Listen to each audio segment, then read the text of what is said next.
আমাৰ বিবেক কলিতা শংকৰদেৱ শিশু নিকেতনৰ প্ৰথম ক্লাছ 5ৰ ল'ৰা। আজি তাক মই বিজ্ঞান শিকাবলৈ ওলাইছোঁ। বিজ্ঞানৰ ৪ৰ্থ অধ্যায়ত আছে উদ্ভিদৰ বিভিন্ন অংশ আৰু কাৰ্য। এইখিনিতে মই প্ৰথম পঢ়ি গৈছোঁ উদ্ভিদৰ আৰু প্ৰাণীসমূহক একেলগে জীৱ জগত বোলে। আমি জানো যে উদ্ভিদ জীৱ জগতৰ এটা গুৰুত্বপূৰ্ণ অংশ। উদ্ভিদ আৰু প্ৰাণী পৰস্পৰ নিৰ্ভৰশীল। উদ্ভিদ আৰু প্ৰাণীৰ মাজত বহুতো সাদৃশ্য দেখিবলৈ পোৱা যায়। উদাহৰণস্বৰূপে জীয়াই থাকিবলৈ উভয়কে বায়ু, পানী আৰু আহাৰৰ প্ৰয়োজন। উভয়ৰে বৃদ্ধি হয়, উভয়ৰে বংশবৃদ্ধি কৰে, উভয়ে এটা সময়ত মৃত্যু হয়।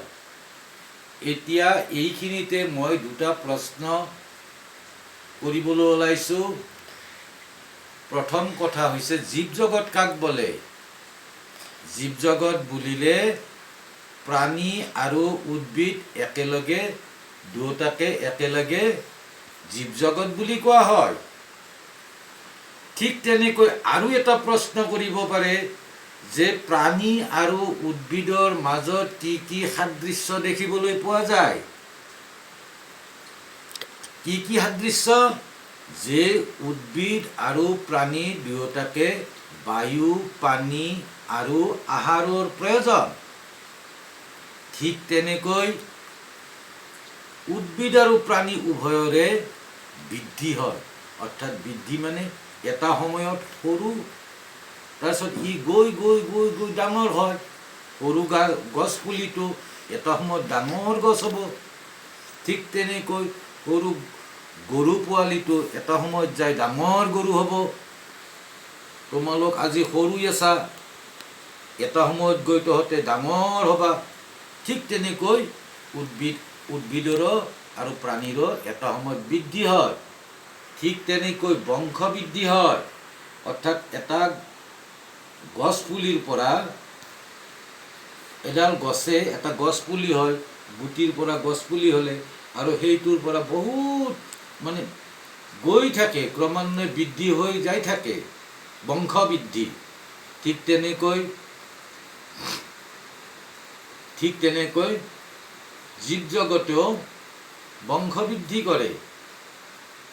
বংশ বৃদ্ধি কেনেকৈ? যে আজি এটা আছে, কালি দুটা হ'ব, এনেকৈ বংশ বৃদ্ধি হৈ হৈ যাই থাকে।